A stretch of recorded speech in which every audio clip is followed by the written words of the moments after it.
Dans l'épisode d'aujourd'hui, un chasseur tire sur un tigre et le transforme, sans le savoir, en le plus redoutable prédateur qui ait jamais existé, cherchant à se venger des humains. Il tue et dévore 436 innocents au Népal et en Inde, détenant ainsi le record du plus grand nombre de personnes tuées par un animal. Cliquez sur j'aime et abonnez-vous à cette chaîne maintenant. Voici l'histoire terrifiante du tigre de Champawat. Bienvenue sur Ferocefin. À la fin du siècle, dans le district de Kanchanpur, à l'ouest du Népal, un jeune homme quitte son village pour se rendre dans la jungle avec un vieux fusil à chargement par la bouche. Emmenant une chèvre avec lui, il établit un poste d'affût pour chasser le tigre.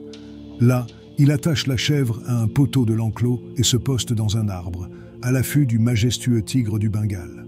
Les heures passent et au coucher du soleil, son excitation initiale de chasser un tigre se transforme en ennui et en frustration. Le crépuscule approche rapidement, mais la chèvre maigre reste toujours attachée et intacte. Il commence à douter que le tigre se montre. Mais alors, cela se produit. Le tigre apparaît avec grâce et une force qu'il n'avait jamais vue auparavant. Il attaque la chèvre avec une force terrifiante, en contraste frappant avec sa beauté. C'était comme si les motifs tachetés du sol de la forêt avaient pris vie et l'avaient possédé. La chèvre n'a eu ni le temps de crier, ni de bouger. Un instant, il était en vie. L'instant d'après, il avait disparu. Soudain, la mission du jeune homme a été remise en question. Pour lui, l'idée d'abattre le tigre semblait incroyablement audacieuse. Il avait l'impression d'assassiner un roi et non un simple animal. Il remarqua à quel point le tigre était imposant par sa taille. Ses yeux semblaient plus proches de ceux du jeune homme que de ceux de n'importe quel autre être vivant qu'il ait jamais rencontré. Il regarda deux jeunes tigres sortir de l'embuscade des arbres en jouant, à la recherche de leur mère. Cela n'a fait qu'affaiblir sa décision, mais il a dû faire un choix, tirer ou ne pas tirer. Avec la tigresse dans son viseur, il prit une profonde inspiration et appuya sur la gâchette. La tigresse lâcha la chèvre et disparut rapidement dans la forêt, sentant le goût de son propre sang dans sa bouche. Les garçons hésitèrent un instant avant de la suivre docilement. La balle avait endommagé les canines supérieures et inférieures de la tigresse sur le côté droit de sa gueule. Mais en appuyant sur la gâchette, le jeune homme avait créé un monstre sans le savoir. En l'an 1903, les bûcherons, bergers et fermiers, tarus indigènes, qui récoltèrent de l'herbe pour leur bétail, commencèrent à disparaître sans laisser de traces. Ils se sont aventurés dans la vaste jungle népalaise et n'ont plus jamais été revus. La tigresse du Bengale a lancé sa vengeance sans prévenir. Très vite, elle s'est lancée dans une orgie de chasse, mettant à genoux des villages entiers dans l'ouest du Népal. Elle attaquait à une vitesse stupéfiante, brisant des nuques avec ses puissantes mâchoires, tandis que ses griffes aiguisées, comme des rasoirs, clouaient ses victimes et déchirèrent leur chair. Ce qui commençait par un bruissement dans les hautes herbes ou le doux tapotement de pattes rembourrées se terminait par une explosion de sauvagerie primitive qui se déroulait en quelques secondes, des hommes et des femmes jusqu'aux enfants. La bête, qui allait bientôt devenir célèbre, faisait des habitants des prisonniers dans leur propre maison. Habituellement, les tigres du Bengale ne tuent ni ne mangent d'êtres humains.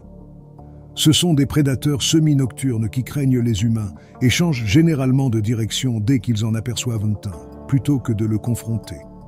Cependant, cette tigresse en particulier avait développé un comportement assez terrifiant. Elle n'avait pas seulement perdu sa peur innée des humains, elle les chassait désormais. Elle ne se comportait plus comme une tigresse et rôdait autour des villages, guettant les humains en plein jour, malgré sa paire de canines cassées. Cela signifiait qu'elle n'était pas capable de chasser sa proie habituelle et avait donc trouvé une proie plus facile, lente et incapable de se défendre, l'homme. Pour les habitants, elle était une menace. Les villageois ont décidé qu'il fallait seulement entrer dans la jungle en groupe, mais cela n'a pas aidé. La tigresse insaisissable était assez intelligente pour n'attaquer que lorsqu'une personne se promenait seule. Elle déchiquetait ses victimes, ne laissant derrière elle que leurs vêtements déchirés et ensanglantés. Les attaques sont devenues si fréquentes que les habitants pensaient qu'il y avait plus d'une tigresse qui les attaquait. Bientôt, la bête avait accumulé un nombre incroyable de près de 200 victimes. Elle fut donc surnommée Champawat, ce qui signifie « destructeur des hommes ». Les meilleurs chasseurs parmi les villageois ont organisé des équipes de chasse pour tuer la tigresse mangeuse d'hommes. Mais elle était experte pour se cacher, évitant leurs pièges et leurs sentiers. Elle était bien plus rusée et intelligente que n'importe quelle autre tigresse qu'ils avaient jamais chassée. Avec le nombre croissant de décès, le gouvernement népalais est intervenu et a envoyé l'armée. Les soldats ont tenté à plusieurs reprises de coincer et de capturer ou tuer la tigresse, mais eux aussi ont échoué. Avant de pouvoir déclarer leur mission comme un échec, ils avaient un dernier atout dans leur manche. Ils ont rassemblé une énorme partie de chasse, composée de chasseurs montés sur des éléphants, de volontaires locaux et des soldats eux-mêmes. Ensemble, ils ont formé une large ligne, espérant pousser le démon de Champawat hors de sa cachette. Ils ont fouillé la jungle en utilisant l'ancienne méthode népalaise de chasse en cercle, s'approchant lentement de la tigresse comme avec une énorme pince. La tigresse fut submergée par le tonnerre collectif de 100 fusils, par les milliers d'hommes criant et par des douzaines d'éléphants lançant leurs trompettes dans les airs. Sa dernière chance de survie était de courir dans la direction opposée. Elle s'est précipitée dans la rivière Sharda et l'a traversée pour chercher refuge dans le pays voisin, l'Inde. Ils avaient réussi à chasser la tigresse du Népal. Le gouvernement népalais a par la suite retiré son armée, estimant que ce n'était plus son problème. Cependant, dans son nouveau territoire, la tigresse a commencé à dévorer les villageois de Kumaon, en Inde.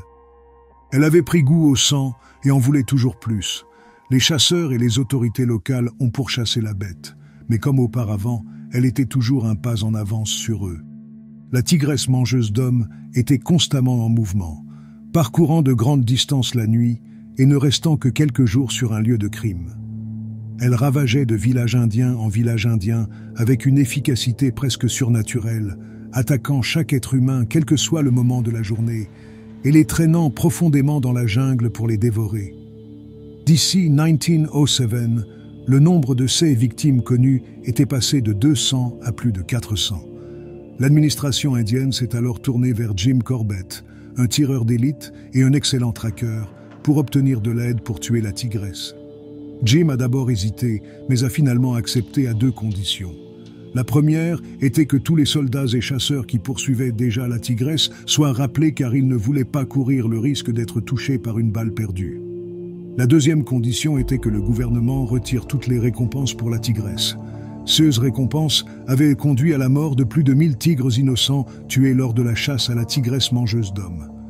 Et ces 2 conditions ayant été remplies, il est passé à l'action. Il recruta 6 autres hommes de Kumaon pour la chasse et ils se mirent en route pour Pali, juste au moment où la nouvelle arriva que la tigresse avait encore frappé. Avec un bagage léger et un pas rapide, les hommes marchèrent, traversant collines et vallées, sans avoir la moindre idée des horreurs qui les attendaient de l'autre côté.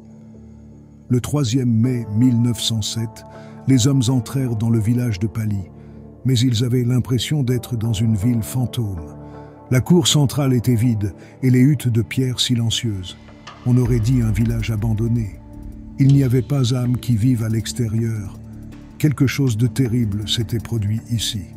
Depuis 5 jours, les villageois n'avaient pas quitté leur maison et étaient dans un état de panique totale. Pendant les 3 jours suivants, Jim et ses hommes ont patrouillé dans la forêt dense près de Pali. Mais comme la tigresse ne se montrait pas, ils en conclurent qu'elle avait dû déplacer son terrain de chasse vers le village voisin de Champawat. Tôt le lendemain matin, ils se sont mis en route en direction du village. Ils sont arrivés juste au moment où la tigresse a traîné dans la forêt une jeune fille de 16 ans qui ramassait du bois de chauffage. Les hommes suivirent la trace de sang qui menait à un ravin. Ils ont trouvé des éclats d'os, une jambe humaine encore en sang et sa jupe le long du sentier du massacre. Ce témoignage indéniable de l'horreur était affligeant et bouleversant, mais la tigresse de Champawat n'était visible nulle part. Le lendemain, avec l'aide de bénévoles locaux, Jim Corbett a réussi à faire sortir la tigresse de sa cachette. En tirant 3 fois avec son fusil à poudre noire à double canon, il a mis fin au règne de terreur de la tigresse qui durait depuis 7 ans. Il avait réussi l'impossible. La tigresse fut exhibée dans les villages environnants, et il était impossible de ne pas remarquer à quel point elle paraissait désormais plus petite et moins impressionnante dans la mort par rapport à son état vivant. Les festivités continuèrent et se prolongèrent tard dans la nuit, avec des chants joyeux qui emplissaient l'air. Un examen plus approfondi de la carcasse de Champawat a révélé qu'elle avait les canines déchirées, ce qui la rendait impuissante à défendre son territoire de chasse contre d'autres tigres. Cela l'a obligée à s'aventurer dans les zones habitées par l'homme. À cela s'ajoutait le fait que les hommes avaient défriché les forêts pour le bois et les terres agricoles, chassant ainsi les tigres et leurs proies habituelles de leurs habitats. Les attaques de la tigresse de Champawat ont été inscrites dans le livre Guinness des records comme le plus grand nombre de victimes humaines causées par un tigre au moment de sa mort. La tigresse avait fait 436 victimes humaines, sans compter le bétail et le gibier. Ce chiffre est considéré comme le plus élevé de tous les autres tueurs individuels, qu'ils soient humains ou animaux, avant ou même dans les années à venir. Certains l'ont décrit comme le tueur en série de vies humaines le plus prolifique que le monde ait jamais connu.